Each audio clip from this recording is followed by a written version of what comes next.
Okay, welcome friends, welcome to educational learner. तो discuss करेंगे 2021 का ये सीटीपी का क्वेश्चन, जिसमें हमारे 30 क्वेश्चन हम कवर करने वाले हैं। तो टाइम वेस्ट नहीं करेंगे, सीधा स्टार्ट करते हैं। ठीक है, हमारे पास पहला क्वेश्चन आता है। After getting hurt during a play activity, Rohan started crying. Seeing this, his father responded, don't behave like a girl, boys don't cry. This statement by the father. Okay, तो हमें क्या बताना है इसमें कि फादर जो है वो एक गेम खेलने के दौरान रोहन को चोट लगता है या फिर रोहन रोने लगता है। ठीक है, चोट लगा, रोहन रोने लगा। यह देखकर उसके पिता ने कहा, लड़कियों की तरह व्यवहार ना करो, लड़के रोते नहीं हैं। तो पिता का यह कथन क्या दिखाता है? तो हमें ऑप्शन दे रहा है यहाँ पे, लैंगिक रूढ़िवादिताओं को दर्शाता है, या लैंगिक रूढ़िवादिताओं को चुनौती देता है, या लैंगिक भेदभाव को कम करता है, या लैंगिक समानता को बढ़ावा देता है। तो देखो गाइज, यहाँ पे क्या है, समानता को बढ़ावा तो कहीं से हमें पता नहीं चल रहा, क्योंकि उसके पिता क्या कर रहे हैं, कह रहे हैं लड़कियों की तरह व्यवहार ना करो, लड़के रोते नहीं हैं। तो बेसिकली वो क्या कर रहे हैं यहाँ पे, वो लैंगिक जो हमारी रूढ़िवादिता है उसको दिखा रहे हैं। इट मीन्स ये स्टीरियोटाइप को बढ़ावा दे रहे हैं। ठीक है, तो हमारा आंसर होगा first, reflects gender stereotype. Okay, ठीक है, सेकंड क्वेश्चन पर आते हैं। सेकंड क्वेश्चन यहाँ पे कह रहा है, इन अ प्रोग्रेसिव क्लासरूम, एक प्रगतिशील कक्षा में, एक प्रगतिशील कक्षा में एक अध्यापक को क्या करना चाहिए? तो ऑप्शन है, अध्यापक को अटल पाठ्यक्रम का पालन करना चाहिए। बिल्कुल भी नहीं, ये ऑप्शन हमें कभी भी ये ऑप्शन के साथ नहीं जाएंगे जहाँ पे हमें किसी भी स्ट्रिक्ट रूल का फॉलो करना पड़े। ठीक है, सेकंड कह रहा है हमें विद्यार्थियों में प्रतिस्पर्धा पर बल देना चाहिए। बिल्कुल भी नहीं, कॉम्पिटिशन पे तो बिल्कुल भी फोकस नहीं करना है। ठीक है, थर्ड है हमारा, ज्ञान की संरचना के लिए प्रचुर मौके प्रदान करने चाहिए। बिल्कुल सही, हमारा थर्ड ऑप्शन यहाँ पे हमें सही लगता है। फिर भी फोर्थ एक बार पढ़ते हैं, विद्यार्थियों को उनके अकादमिक अंकों के आधार पर नामांकित करना। बिल्कुल भी नहीं, चाइल्ड को लेबल करना यहाँ पे बिल्कुल भी हमारा उद्देश्य नहीं होगा। तो हमारा उद्देश्य क्या होगा यहाँ पे, ज्ञान की संरचना के लिए प्रचुर मौके प्रदान करेंगे हम। ठीक है, तो हमारा थर्ड आंसर जो है, ज्ञान की संरचना के लिए प्रचुर मौके प्रदान करना। ample opportunities should be provided for construction of knowledge. Okay, third पे आते हैं हम। After observing that students are struggling to proceed further on an ongoing activity, a teacher decided to provide cues and hints in form of what, why, how. According to Lev Vygotsky's theory, this strategy of teacher will. अच्छा, अभी हमें यहाँ पे क्या बताना है, एक गतिविधि के दौरान छात्रों को संघर्ष करते देख एक अध्यापिका बच्चों को संकेत और इशारे जैसे कि क्या, क्यों, कैसे प्रदान करने का फैसला लेती है। तो लेव वाइगोस्की के सिद्धांत के अनुसार अध्यापिका की यह योजना क्या दर्शाती है, बच्चों को अधिगम के लिए अनुप्रेरित या निष्प्रेरित करेगी, अधिगम के लिए बाढ़ आधारभूत संरचना का काम करेगी, छात्रों में व्यवहारात्मक निकास प्रवृत्तियां पैदा करेंगी, या अधिगम की प्रक्रिया में अर्थहीन होगा। तो अर्थहीन तो बिल्कुल भी नहीं होगा। ठीक है, फोर्थ ऑप्शन हम यहाँ से काट देंगे, फोर्थ ऑप्शन नहीं हो सकता हमारा। ठीक है, बच्चों को अधिगम के लिए अनुप्रेरित करेगी, क्योंकि यहाँ पे हम कह रहे हैं बच्चे क्या, क्यों, कैसे, तो अनुप्रेरित का भी कोई मतलब नहीं बनता। ठीक है, छात्रों में व्यवहार प्रवृत्तियां पैदा करेंगी, प्रत्याहार निकास प्रवृत्तियां पैदा करेंगी। ठीक है, tendency among student cause withdrawal, नहीं, तो हमारा थर्ड ऑप्शन भी नहीं होगा। तो इसलिए हम सेकंड ऑप्शन के साथ जाएंगे, अधिगम के लिए पाढ़ आधारभूत संरचना का काम करेंगी। ओके, तो स्कैप फोल्ड करेंगी। बेसिकली स्कैप फोल्डिंग क्या होती है, जब हम एक टेम्पररी हेल्प दे रहे होते हैं बच्चे को। ठीक है, तो स्कैप फोल्डिंग का काम करेंगे, scaffold for learning. Okay, fourth question पे देखते हैं, which of the following is correct in the context of socialization of children. Okay, बच्चों के समाजीकरण के संदर्भ में निम्न में से कौन सा कथन सही है? ठीक है, तो सही कथन पे ध्यान देना है हमें।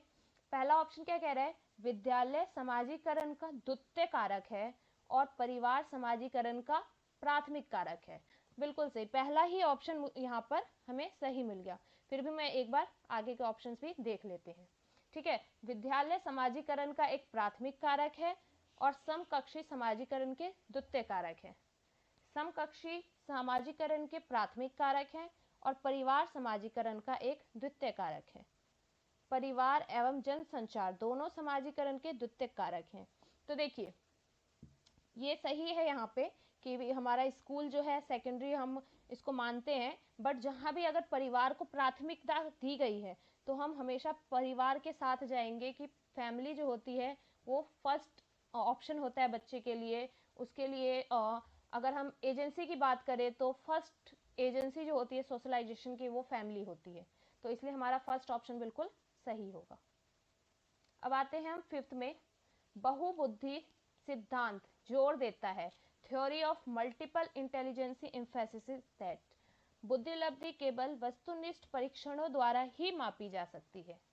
एक आयाम में बुद्धिमत्ता अन्य सभी आयामों में बुद्धिमत्ता निर्धारित करती है। बुद्धिमत्ता की विभिन्न दशाएं होती हैं। बुद्धिमत्ता में कोई व्यक्तिगत विभिन्नताएं नहीं होती हैं। तो देखिए यहाँ पे है हमारा बुद्धिमत्ता की विभिन्न दशाएं होती हैं। There are several form of intelligence. ठीक है, तो हमारा थर्ड ऑप्शन बिल्कुल सही होगा कि बुद्धिमत्ता सिर्फ किसी एक एक्सपेक्ट नहीं होता, एस्पेक्ट सिर्फ एक नहीं है बुद्धिमत्ता की कि अगर बच्चा किसी एक फील्ड में अच्छा है तो इसका मतलब उसकी बुद्धिमत्ता तेज है, और अगर उसी फील्ड में कोई दूसरा बच्चा कमजोर है तो उसकी बुद्धिलब्धि जो है बिल्कुल नहीं है, वो कमजोर है, ऐसा नहीं बोल सकते। बुद्धिमत्ता की बहुत सारी दशाएं होती हैं। ठीक है, तो थर्ड ऑप्शन हमारा बिल्कुल सही होगा। आते हैं सिक्स्थ क्वेश्चन पे। According to Lawrence Kohlberg theory, performing an act and doing something because other approves it represents dash stage of morality. So Lawrence Kohlberg के सिद्धांत के अनुसार किसी कार्य को इसलिए करना क्योंकि दूसरे इसे स्वीकृति देते हैं नैतिक विकास के डैश चरण को दर्शाता है। लॉरेंस कोहलबर्ग ने हमारे मोरालिटी के लिए इन्होंने थ्योरी दी थी। ठीक है, तो जिसमें इन्होंने बच्चे की कुछ स्टेजेस बताई थी कि बच्चा एक नैतिक विकास जो बच्चे के अंदर होता है वो किस तरीके से होता है। तो एक बच्चा कहता है कि किसी भी कार्य को इसलिए करना चाहिए क्योंकि दूसरे इसे स्वीकृति देते हैं। ये नैतिक विकास के किस चरण को दर्शाता है? तो ये देखिए ये प्रथागत चरण को दर्शाएगा। ठीक है, कन्वेंशनल एज होती है। कन्वेंशनल एज में बच्चा जो है वो एक तरीके से आप इसको ऐसे याद रख सकते हो कि प्रथाओं की बात की जा रही है यहाँ पे। ठीक है, तो प्रथागत हमारे यहाँ पे स्टेजेस दिए हुए हैं, जैसे प्री कन्वेंशनल है, कन्वेंशनल है, पोस्ट कन्वेंशनल है, फॉर्मर कन्वेंशनल है, जिसे हम हिंदी में प्रथा पूर्व अवस्था, प्रथागत और उत्तर प्रथागत और अमूर्त सक्रियात्मक अवस्था कहते हैं। तो जो बच्चा कन्वेंशनल एज में होता है, प्रथागत स्टेज पे होता है, वो उसका ये मानना होता है कि हमें कोई भी काम इसलिए करना चाहिए क्योंकि बड़े लोग या फिर जो हमारी समाज और संस्कृति है वो इस चीज को मानती है। ठीक है, सातवें क्वेश्चन पर आते हैं। लेव वाइगोत्स्की का सामाजिक सांस्कृतिक परिप्रेक्ष्य अधिगम प्रक्रिया में डैश के महत्व पर जोर देता है। लेव Vygotsky social culture perspective of learning emphasize importance of dash in the learning process. Learning process में लेव वाइगोत्स्की का जो सोशियो कल्चर पर्सपेक्टिव है वो किस पर जोर देता है, हमें इसके बारे में बताना है। तो जैसा कि हमें पता है लेव वाइगोत्स्की ज़्यादातर हमारे जो है वो समाज से रिलेटेड बातें करते हैं, समाज के बारे में बातें करते हैं। ठीक है, लेकिन यहाँ पे जब भी हम जाएंगे सोशियो कल्चर की बात आती है, SCL सोशल कल्चर और लर्निंग, इसकी बात आती है तो लेव वाइगोत्स्की का नाम हमारे दिमाग में आता है। तो ऑप्शन देख लेते हैं, जैसे हमें दिया है सांस्कृतिक उपकरणों, कल्चरल टूल, गुणारोपण, एट्रीब्यूशन, अभिप्रेरणा, मोटिवेशन और संतुलीकरण, इक्विलिब्रेशन। इनका जो आंसर होगा वो होगा, क्योंकि संस्कृति की बात होती है, सोशियो कल्चर की बात होती है, तो जहाँ भी संस्कृति की बात होगी, सांस्कृतिक उपकरणों, तो हमारे लेव वाइगोत्स्की कल्चरल टूल जो है लेव वाइगोत्स्की इस पर जोर देते हैं। ठीक है, आठवें क्वेश्चन पर आते हैं। जीन पियाजे अपने संज्ञानात्मक विकास के सिद्धांत में संज्ञानात्मक संरचनाओं को डैश के रूप में वर्णित करते हैं। In his theory of cognitive development Jean पियाजे explain cognitive structure term of dash okay, तो जीन पियाजे जो है उन्होंने हमारे संज्ञानात्मक विकास के बारे में बात की थी। तो ये हमारा जो सवाल की मांग है कि जीन पियाजे अपने संज्ञानात्मक विकास के सिद्धांत में संज्ञानात्मक संरचनाओं को किस रूप में वर्गीकृत करते हैं। तो देखिए, संज्ञान क्या होता है? संज्ञान होता है हमारे दिमाग से, ठीक है, हमारे माइंड से। तो अभी माइंड में हमारी कुछ चीज़ें जो होती है ऑलरेडी फीडेड होती हैं और कुछ हम समय के अकॉर्डिंग उसमें कुछ ना कुछ चेंजेस करते रहते हैं। जैसे यहाँ पे हम एग्जांपल अगर बताएं, जैसे एक बच्चे को ये पता है कि 4 पैरों वाला डॉग है, बच्चे को हम बताते रहते हैं ये डॉग है, ये डॉग है। तो कल को अगर वो कोई बिल्ली भी देखेगा तो वो उसको कहेगा कि ये डॉग है, लेकिन वहाँ पे उसके पापा ने या उसकी मम्मी ने उसे करेक्ट किया कि नहीं बेटा, ये देखो ये डॉग से छोटा है और ये म्याऊ बोलता है तो ये बिल्ली है, ठीक है, ये डॉग नहीं है, ये कैट है। तो बच्चे ने अपने जो माइंड में था, जो उसका स्कीमा बना हुआ था, उसको चेंज करके उसने क्या फिर उसको फीड किया कि ओके 4 पैरों वाला ये जो छोटा सा जानवर है ये कैट है, ठीक है। तो बेसिकली हमारी जो स्कीमा होती है, हम उस स्कीमा को ही यहाँ पे संज्ञान कह रहे हैं कि स्कीमा, संरचनात्मक जो विकास होता है वो हमारे स्कीमा की वजह से होता है। स्कीमा में कुछ ना कुछ हम ऐड करते रहते हैं जिससे हमारा संज्ञान का विकास होता है। तो चौथा आंसर यहाँ पे हमारा बिल्कुल सही होगा, स्कीमा, मनोबंध। ओके, अब हम आते हैं 9th क्वेश्चन पे। Pre operational stage in Jean Piaget's theory of cognitive development characterized. Jean पियाजे के संज्ञानात्मक विकास के सिद्धांत में पूर्व सक्रियात्मक अवस्था में विकास का मुख्य गुण क्या होता है? तो देखिए, अगेन यहाँ पे जीन पियाजे की बात की जा रही है। संज्ञानात्मक विकास के सिद्धांत में पूर्व सक्रियात्मक, यहाँ पे हमसे क्या बोला जा रहा है? पूर्व सक्रियात्मक की बात की जा रही है। प्री ऑपरेशनल, ऑपरेशनल से पहले की एज की बात की जा रही है, ठीक है। प्री ऑपरेशनल स्टेज में जो है वहाँ पे विकास की का मुख्य गुण क्या होगा? जब बच्चा हमारा प्री ऑपरेशनल स्टेज में है तो उसकी सोच कैसी होगी? अमूर्त सोच का विकास होता है, विचार सोच में केंद्रीकरण होता है, परिकल्पित निगमनात्मक सोच होता है, संरक्षण और पदार्थों को क्रमबद्ध करने की क्षमता होती है। तो देखिए, विचार और सोच में केंद्रीयकरण मतलब कि सेंट्रलाइजेशन इन थॉट, बच्चा क्या होता है? देखिए, प्री ऑपरेशनल स्टेज बोली जा रही है, मतलब कि 2 से 6 वर्ष की बात की जा रही है, ठीक है। इस वक्त बच्चा खुद को एक सेंटर समझता है, मतलब जो मैं हूँ वो मैं हूँ, जो मैं चाहता हूँ सब लोग वही चाहते हैं, ठीक है। जो मैं मानता हूँ वही हर कोई मानता है। तो बच्चा जो होता है वो इस सोच के साथ रहता है, ठीक है।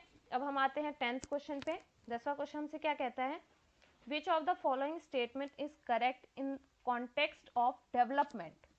विकास के संदर्भ में निम्न में से कौन सा कथन सही है? ऑप्शन देखते हैं। विकास की दर सभी संस्कृतियों के में सभी के लिए समान होती है।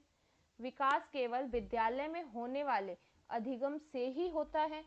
विकास केवल बाल्यावस्था के दौरान ही होता है और विकास बहुआयामी होता है। तो देखिए, यहाँ पे पहले ऑप्शन में हमसे बात की गई है विकास की दर सभी संस्कृतियों में सभी के लिए समान होती है। बिल्कुल सही बात है, ये हमसे सही बोल रहा है कि सभी स्टेज में सभी के लिए समान होती है, ठीक है। फिर भी हम एक बार ऑप्शन देख लेते हैं। विकास केवल विद्यालय में होने वाले अधिगम से ही होता है, ये तो बिल्कुल गलत है। विकास सिर्फ विद्यालय से रिलेटेड नहीं है, वो हमारे हर एक एस्पेक्ट में होता है, ठीक है। परिवार में है बच्चा तो भी उसका विकास होगा, समाज में है तो भी विकास होगा, दोस्तों के संग है तो भी विकास होगा, पीयर ग्रुप में है तो भी विकास होगा, ठीक है।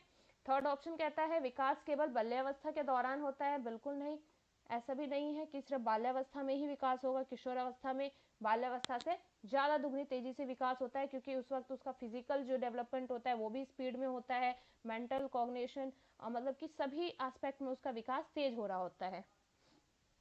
फोर्थ ऑप्शन है विकास बहुआयामी है, डेवलपमेंट इज मल्टी डायमेंशनल। देखिए, यहाँ पे हमारा फोर्थ ऑप्शन भी सही है और फर्स्ट ऑप्शन भी सही है, लेकिन क्योंकि फोर्थ ऑप्शन जो है इसी में कहीं ना कहीं हमारा फर्स्ट ऑप्शन भी आ जा रहा है। विकास बहुआयामी है मतलब कि इसमें सभी आयाम है, बहुत सारे आयाम है। तो फर्स्ट आयाम जो है हमारा ये भी कहीं ना कहीं फोर्थ आयाम में आ जाता है, इसलिए हम फोर्थ ऑप्शन को ही सही मानेंगे। 11th क्वेश्चन पे आते हैं। Sequence of development among children from birth to adolescence is, जन्म से किशोर अवस्था तक बच्चों में विकास किस क्रम में होता है। देखिए, बच्चों में विकास की बात की जा रही है, तो जब बच्चा एक हमारा जो इन्फेंसी से निकल कर अभी जस्ट वो हमारी बच्चा जो स्टार्टिंग से हम मानते हैं, जैसे कि 0 से 2 वर्ष का मानते हैं, तो बच्चा सबसे पहले अपने सेंसेस का यूज करता है, ठीक है, अपने संवेगों का, जैसे कि सिर्फ हंसना, रोना, आपने उसे डराया तो डर, तो सिर्फ इन्हीं सब चीजें उसके अंदर होती हैं। वो बोलना नहीं आता उसे, अभी ऐसा कुछ आया नहीं है, अभी जस्ट बच्चा अभी 2-3 महीने का हुआ है, तो वो अपने सेंसेस से चीजें सीखेगा, ठीक है, तो संवेगों से सीखेगा, ठीक है, संवेदिक अवस्था सबसे पहले उसके अंदर आएगी। तो देखिए, फर्स्ट ऑप्शन में संवेदिक अवस्था में सबसे पहले दी है, सेकंड में अमूर्त दिया है, फिर मूर्त दिया है, फिर अमूर्त दिया है। अमूर्त चिंतन होती है जब वो कोई चीज उसके सामने नहीं है, सिर्फ बताई जा रही है, फिर भी वो उसके बारे में सोच सके। मूर्त जो उसके सामने प्रत्यक्ष चीज होती है। तो ये सब चीजें तो जब हमारी चाइल्डहुड, हम लेटर चाइल्डहुड की बात करें, उसमें आ सकती हैं, लेकिन जब यहाँ पे जन्म से किशोर अवस्था तक बच्चों में विकास बोला है, तो सबसे पहले संवेदिका होगा, फिर मूर्त होगा, फिर अमूर्त होगा, ठीक है। सेंसरी मोटर स्किल्स पहले डेवलप होती है बच्चे के अंदर, फिर कॉन्क्रीट, फिर एब्स्ट्रैक्ट। ओके, तो फर्स्ट ऑप्शन हमारा सही होगा। ओके, 12th क्वेश्चन देखते हैं। Individual differences in a progressive classroom should be treated as. Okay, एक प्रगतिशील कक्षा में व्यक्तिगत विभिन्नताओं को किस प्रकार देखा जाना चाहिए। ठीक है, प्रगतिशील कक्षा मतलब कि जो हमारा प्रोग्रेसिव क्लासरूम है, उसमें अगर आपके पास इंडिविजुअल डिफरेंसेस हैं, मतलब हर एक तरीके के बच्चे हैं, हर एक फील्ड से बच्चे आए हैं, तो उसको आप कैसे देखोगे। अधिगम की प्रक्रिया में बाधा, अध्यापक के पक्ष पर असफलता, योग्यता आधारित समूह बनाने का मापदंड, अध्यापन अधिगम प्रक्रिया की परियोजना के लिए महत्वपूर्ण। बिल्कुल सही। देखिए, अध्यापक अधिगम प्रक्रिया की परियोजना के लिए महत्वपूर्ण, ये आपका फोर्थ ऑप्शन ही इसका बिल्कुल करेक्ट होगा। ओके, अभी आते हैं हम 13 नंबर पे। In an inclusive classroom emphasize should he on be on. Okay, एक समावेशी कक्षा में डैश पर जोर होना चाहिए। एक समावेशी मतलब इंक्लूसिव स्कूल की बात की जा रही है, तो इंक्लूसिव स्कूल किस पर जोर देगा। प्रदर्शन अभिमुखी लक्ष्यों पर, अभिवेदी समरूपी निर्देशों पर, सामाजिक पहचान के आधार पर बच्चों के अलगाव पर, हर बच्चे के सामर्थ्य को अधिकतम करने के लिए अवसर प्रदान करना। बिल्कुल सही। देखो, जब हम समावेशी की बात कर रहे हैं, इंक्लूजन की बात कर रहे हैं, तो हम क्या करेंगे, providing opportunity at maximize potential of individual children. यहाँ पे हम हर बच्चे को उसकी योग्यता के अनुसार ज़्यादा से ज़्यादा अवसर देंगे कि वो अपने आप को और बेहतरीन बना सके और अपने व्यूज़ सामने रख सके। तो जहाँ भी बच्चों को हम हमेशा एक चीज़ याद रखिएगा, समावेशी जो क्लास होगी, समावेशी एजुकेशन होगी, जहाँ भी inclusive school, inclusive classroom, inclusive education की बात की जाए, बच्चा एक्टिव होना चाहिए, ठीक है। और जहाँ भी बच्चे को, वहाँ पे आप ये समझ लीजिए फैसिलिटेटर का काम कर रहा है टीचर, ठीक है। टीचर को इम्पोर्टेंस आप कहीं भी नहीं दोगे, बच्चे को इम्पोर्टेंस दोगे। बच्चा हर जगह एक्टिव होना चाहिए, और जहाँ भी मौके की बात हो, आप बच्चे को हर जगह आगे करोगे, अपॉर्चुनिटीज ज़्यादा से ज़्यादा दोगे। ओके, 14th क्वेश्चन में आते हैं। According to Right of Person with Disabilities Act 2016, which of the following terms is appropriate to use? देखिए, यहाँ पे हमें बोल रहा है दिव्यांगजन अधिकार अधिनियम 2016 के अनुसार निम्न में से किस शब्दावली का प्रयोग उपयुक्त है। 2016 में हमारी एक एक्ट आई थी, जिसे कि हम right to person with disability की बात करते हैं, जिसमें आरपीडी एक्ट की बात करते हैं 2016, जिसमें जो बच्चे हैं जो किसी तरीके से मतलब सशक्त नहीं है, वो किसी चीज़ों को लेके, शरीर से लेके, हो सकता है कोई बच्चा मेंटली उसके अंदर कोई ना कोई, किसी न किसी तरीके की कोई ना कोई दिव्यांगता है, तो उस बच्चे के लिए आप किस तरीके का वर्ड यूज करोगे जो कि हमारे आरपीडी एक्ट के तहत बोली गई है, जैसे कि मंदित छात्र, विकलांग छात्र, छात्र जिसे शारीरिक दिव्यांगता है, या छात्र जिसकी अशक्त शरीर है। ओके, तो हम जब भी हम ऐसे बच्चे को बात करते हैं तो हम बात करेंगे कि वह बच्चा जिसे कि छात्र जिसे शारीरिक दिव्यांगता है। It means student with physical disability. हम बच्चे के लिए क्या यूज करेंगे? Student with physical disability. अब आते हैं 15 नंबर क्वेश्चन पे। In order to address the needs of students who are facing learning difficulties, a teacher should not।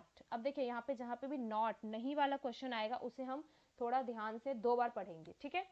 जैसे अधिगम कठिनाइयों से जूझते छात्रों की जरूरतों को संबोधित करने के लिए एक अध्यापक को क्या नहीं करना चाहिए, ठीक है, नहीं करना चाहिए बोल रहा है।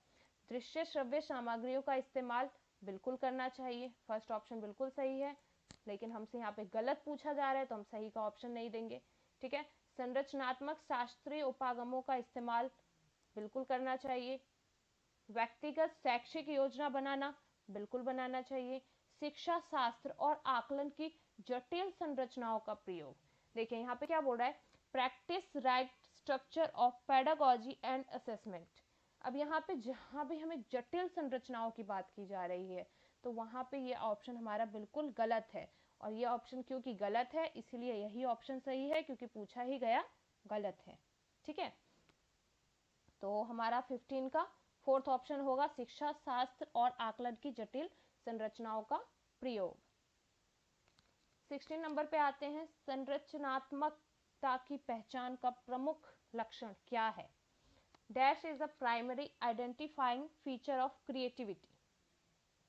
ठीक है, क्रिएटिविटी के बारे में पूछा गया है, कैसे आप पता करोगे कि ये बच्चा क्रिएटिव है? कम परिज्ञानता, बोधगम्यता, अपसारी चिंतन, अति सक्रियता और असतर्कता।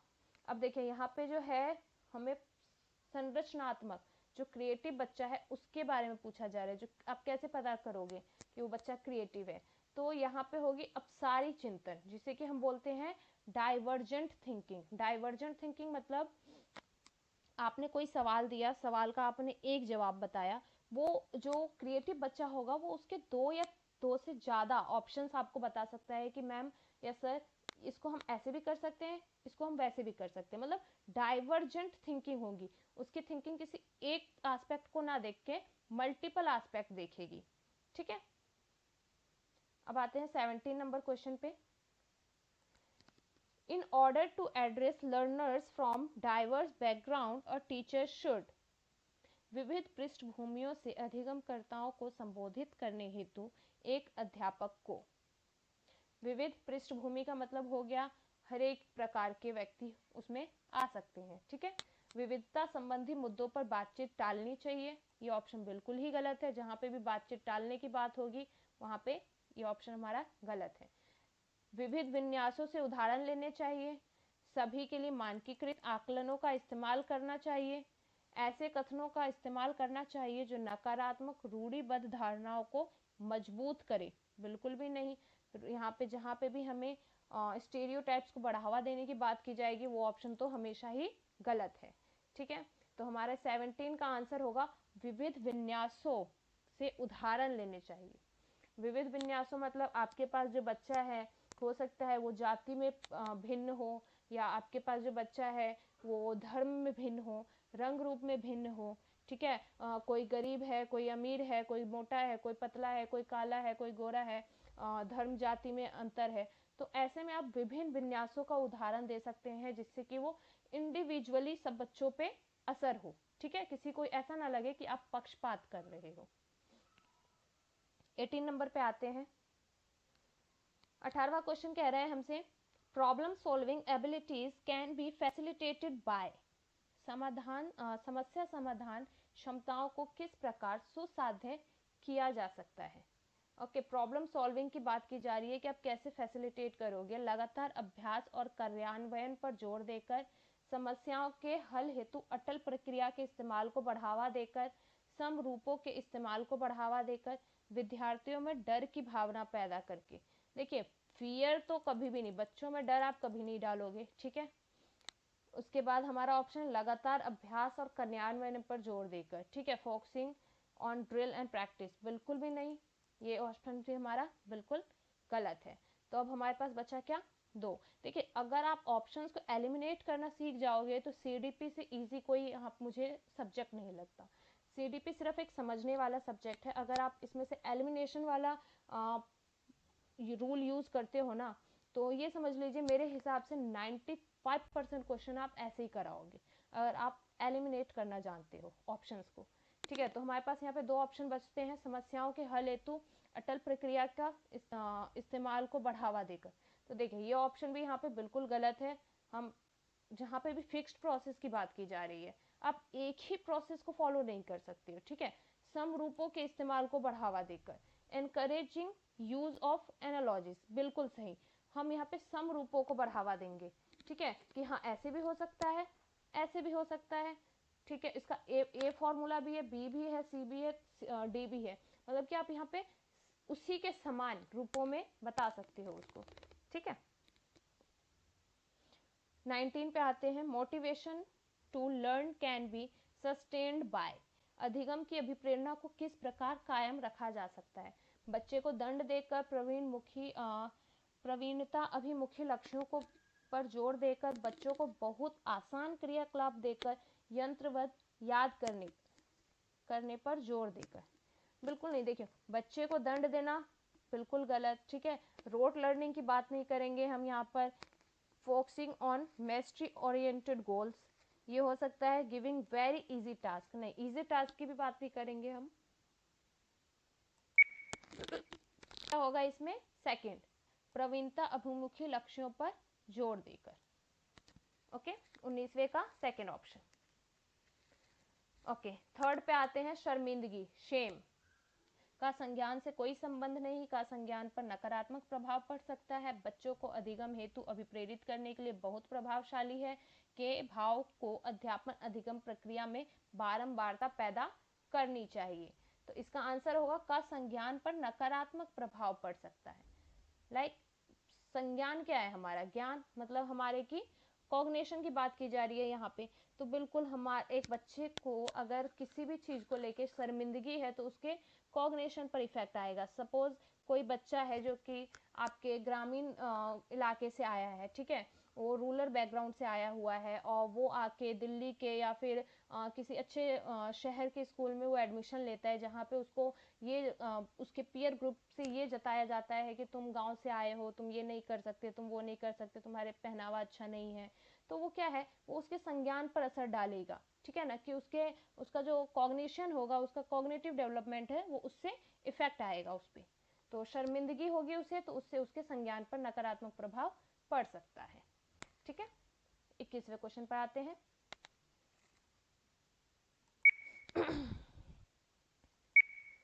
विच of the following is most, निम्न में से अध्यापन अधिगम का सबसे प्रभावशाली माध्यम कौन सा है। विषय वस्तु को यंत्रवत याद करना, संकल्पनाओं के बीच संबंध खोजना, बिना विश्लेषण के अवलोकन करना, अनुकरण, नकल और दोहराना।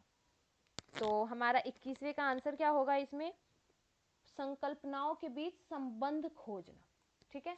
Exploration of relationship between concept, मतलब कि दो कॉन्सेप्ट के बीच में रिलेशनशिप बनाना। यहाँ पे हम ये भी बोल सकते हैं कि जब भी हम कोई भी चीज़ पढ़ाने जाते हैं तो हम पहले बच्चे का प्रीवियस नॉलेज चेक करते हैं, फिर कोशिश करते हैं कि उस प्रीवियस नॉलेज को जो हम नई नॉलेज उसको देने वाले हैं उससे कनेक्ट करके उसको पढ़ा सकें, ठीक है। तो सेकंड ऑप्शन जाएगा हमारा, संकल्पनाओं के बीच संबंध खोजना। 22वें क्वेश्चन पे आते हैं, a teacher should analyse the various error made by student on a giving task because, एक अध्यापक को दिए गए किसी कार्यकलाप में छात्रों की विभिन्न त्रुटियों का विश्लेषण करना चाहिए, क्योंकि इसके आधार पर वह दंड की मात्रा निर्धारित कर सकती है। त्रुटियों की समझ अध्यापन अधिगम प्रक्रिया के लिए अर्थपूर्ण है। इसके आधार पर वह ज्यादा त्रुटियां करने वाले छात्रों को दूसरे छात्रों से अलग कर सकती है। अधिगम केवल त्रुटियों के शोधन पर निर्भर है। तो हमारा जो 22वां क्वेश्चन है वो बिल्कुल सही है। यहाँ पे हमें बताया जा रहा है त्रुटियों की समझ जो है वो अध्यापन अधिगम प्रक्रिया के लिए अर्थपूर्ण है। मतलब कि second question, understanding of errors are meaningful in the teaching learning process. बिल्कुल सही। देखिए, बच्चे से कोई त्रुटि हुई है तो वो क्यों हुई है, इस चीज़ की समझ बहुत ज़रूरी है, तभी आप उसको रेमेडियल टीचिंग दे सकते हैं या फिर उसके आगे उसके अकॉर्डिंग अपने प्लान में थोड़ा सा मॉडिफिकेशन कर सकते हैं। ठीक है, तो त्रुटियों की समझ अध्यापन अधिगम प्रक्रिया के लिए अर्थपूर्ण है। 23rd पे आते हैं, it is difficult for children to learn when. बच्चों को सीखने में कठिनाई होती है जब सूचना अलग अलग टुकड़ों में प्रस्तुत की जाए, वो आंतरिक रूप से अभिप्रेरित हो, अधिगम सामाजिक संदर्भ में हो, विषय वस्तु को बहु रूपों में प्रस्तुत किया गया हो। तो देखिए, यहाँ पे हमसे बोला जा रहा है कि बच्चे के लिए सीखना मुश्किल होगा कब, जब हम उसको सूचना अलग अलग टुकड़ों में प्रस्तुत करके देंगे। हमने क्या किया, हमने यहाँ पे बच्चे को अलग अलग टुकड़ों में दिया जिसका आपस में कोई कोऑर्डिनेशन नहीं है, तो फिर वो बच्चे को समझ में नहीं आएगी। हमें क्या करना चाहिए, हमें उसका उल्टा करना चाहिए। बच्चे को अगर हम कोई चीज़ टुकड़ों में सिखा रहे हैं तो उसके प्रीवियस नॉलेज को उसके न्यू नॉलेज से जॉइंट करेंगे तो हम लर्निंग उसको सिखाएंगे कोई भी चीज़, तो हमारी जो टीचिंग लर्निंग होगी इफेक्टिव होगी। तो यहाँ पे हमसे पूछा जा रहा है कठिनाई होगी कब होगी, जब हम उसको उस एक ही सूचना को बहुत सारे टुकड़ों में देंगे और वो उसमें संबंध ना बना पाए, तो ये बच्चे की सीखने की कठिनाई होगी। ठीक है, 24वें क्वेश्चन पे आते हैं, best stage of learning is. अधिगम का सर्वोत्तम अवस्था कौन सी है। ठीक है, तो यहाँ पे हमसे बोली जा रही है कि बच्चा किस अवस्था में सबसे अच्छा सीखेगा, जब उसके पास कम उच्च उत्तेजना उच्च भय होगा, निम्न उत्तेजना उच्च भय होगा, संतुलित उत्तेजना कोई भय नहीं होगा, कोई उत्तेजना नहीं कोई भय नहीं। देखिए, भय तो बिल्कुल भी नहीं हो सकता। ठीक है, फियर के संग हम किसी भी बच्चे को नहीं पढ़ा सकते, तो दो ऑप्शन तो हमारे यहीं पे एलिमिनेट हो गए। ठीक है, हमारे high fear, high low aerosol और हाई एरोसोल, ये दोनों तो हमारे यहीं पे हो गए। अभी है हमारा मॉडरेट एरोसोल और नो फियर, ये हमारा ठीक है। यहाँ पे संतुलित उत्तेजना होनी चाहिए और भय बिल्कुल भी नहीं होना चाहिए, तो थर्ड ऑप्शन होगा 24वें का। 25 पे आते हैं, 25वां क्वेश्चन हमसे कह रहा है, constructivist view of learning suggest the children dash construction of their own knowledge. अधिगम का संरचनात्मक विचार यह सुझाव देता है कि ज्ञान की संरचना में बच्चों की कोई भूमिका नहीं होती, बच्चे पूर्ण रूप से वयस्कों पर निर्भर रहते हैं, बच्चे सक्रिय भूमिका निभाते हैं, बच्चे पूर्ण रूप से पाठ्य पुस्तकों पर निर्भर हैं। तो देखिए, यहाँ पे कॉग्निशन की बात की जा रही है, फिर से संज्ञान की बात की जा रही है। मतलब हमारे प्याजे जी हमें जो प्याजे जी थे वो क्या बोलते थे, बच्चे लिटिल साइंटिस्ट है, बच्चे सक्रिय भूमिका निभाते हैं किसी भी नॉलेज को ग्रहण करने में। बच्चे जो है लिटिल साइंटिस्ट है, वो खुद कंस्ट्रक्ट करते हैं नॉलेज। ठीक है, तो यहाँ पे बच्चे खुद कंस्ट्रक्ट करते हैं, मतलब बच्चे यहाँ पे एक्टिव रहते हैं, बच्चे सक्रिय भूमिका निभाते हैं। 26 पर आते हैं, which of the following belief is good for learning. अधिगम के लिए निम्न में से कौन सी धारणा उपयुक्त होगी।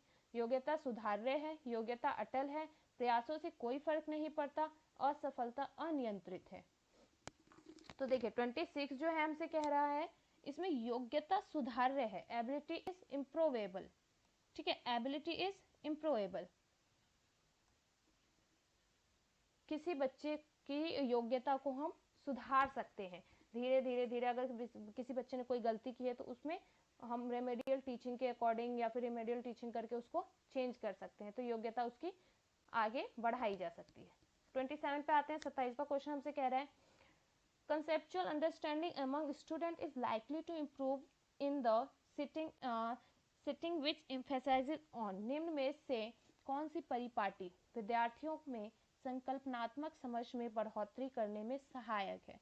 प्रतिस्पर्धा आधारित प्रतिस्पर्धाएं, पाठ्य पुस्तक केंद्रित शिक्षा शास्त्र, बारंबारता परीक्षाएं, अन्वेषण और संवाद। ठीक है, तो जो हमारा 27वां क्वेश्चन है ये बोल रहा है कि कौन सी परिपाटी, इन चारों में से कौन सा ऑप्शन है जो विद्यार्थियों में संकल्पना समझ में बढ़ोतरी करेगा।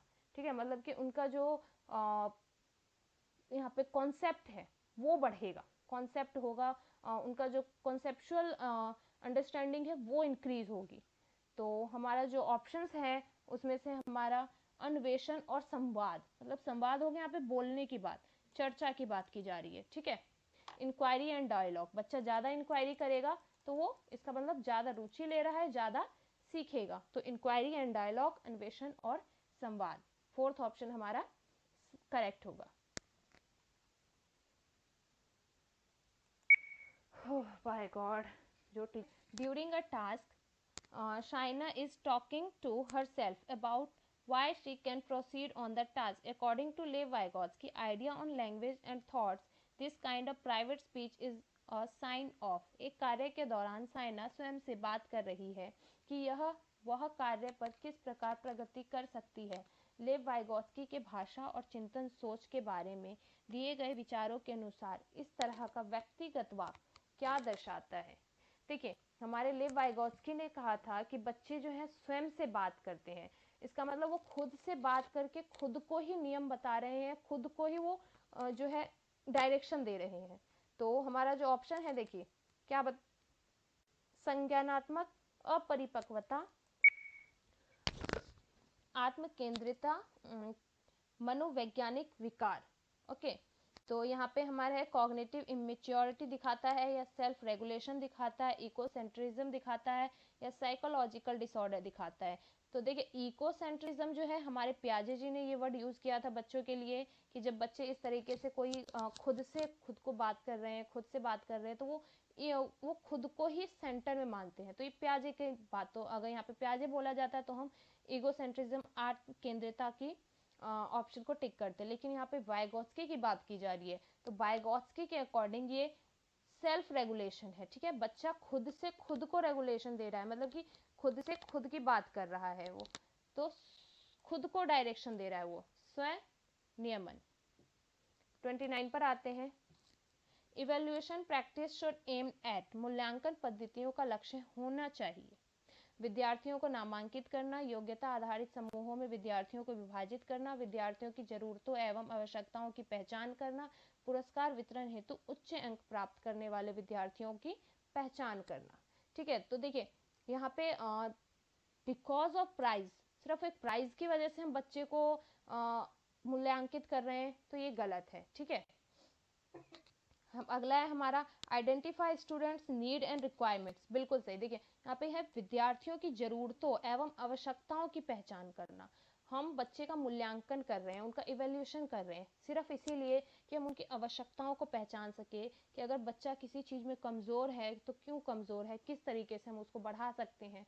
मूल्यांकन इवेल्यूशन करने का सिर्फ और सिर्फ मेन पर्पस यही होता है। तो हमारा थर्ड ऑप्शन बिल्कुल सही होगा। 30 पर आते हैं। Individual differences is development of children can be attributed to, बच्चों के विकास की व्यक्तिगत भिन्नताओं को किस पर प्रतिरोपित किया जा सकता है। तो केवल अनुवांशिकता पर, केवल पर्यावरण पर, ना अनुवांशिकता पर, ना पर्यावरण पर, अनुवांशिकता एवं पर्यावरण की पारस्परिकता पर। बिल्कुल सही। देखिए फोर्थ ऑप्शन यहाँ पे हमारा बिल्कुल सही होगा।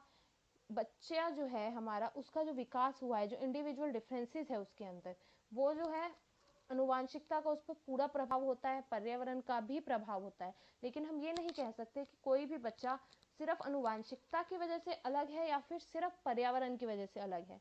ये हमारा होता है जो डेवलपमेंट होता है, वो डेवलपमेंट इक्वल्स टू हमारा इन्वायरमेंट इनटू हेरिडिटी होता है। मतलब कि हेरिडिटी और इन्वायरमेंट का उस पर आप ये कह सकते हैं गुणात्मक प्रभाव होता है। ना हम ये कह सकते हैं 50% अनुवांशिकता, ना हम ये कह सकते हैं कि 50% इन्वायरमेंट है यहाँ पे। मतलब अनुवांशिकता पर्यावरण का पारस्परिकता होता है, मतलब कि उनका मिलन। आप ये कह सकते हैं एक बच्चे के अंदर हेरिडिटी और इन्वायरमेंट दोनों का मिक्सचर ही एक बच्चे का व्यक्तिगत विकास करता है। उसका जो व्यक्तिगत उसके अंदर भिन्नता आई है, जो डिफरेंस है उसके अंदर इंडिविजुअल, वो इंटरप्ले है, interplay of heredity and environment. तो फोर्थ ऑप्शन हमारा बिल्कुल सही होगा। तो यहाँ पर हमने सीडीपी के 30 क्वेश्चन कवर किए हैं। आई होप आप लोगों को अच्छे से समझ में आया होगा। मिलते हैं अगले वीडियो में। ठीक है, धन्यवाद।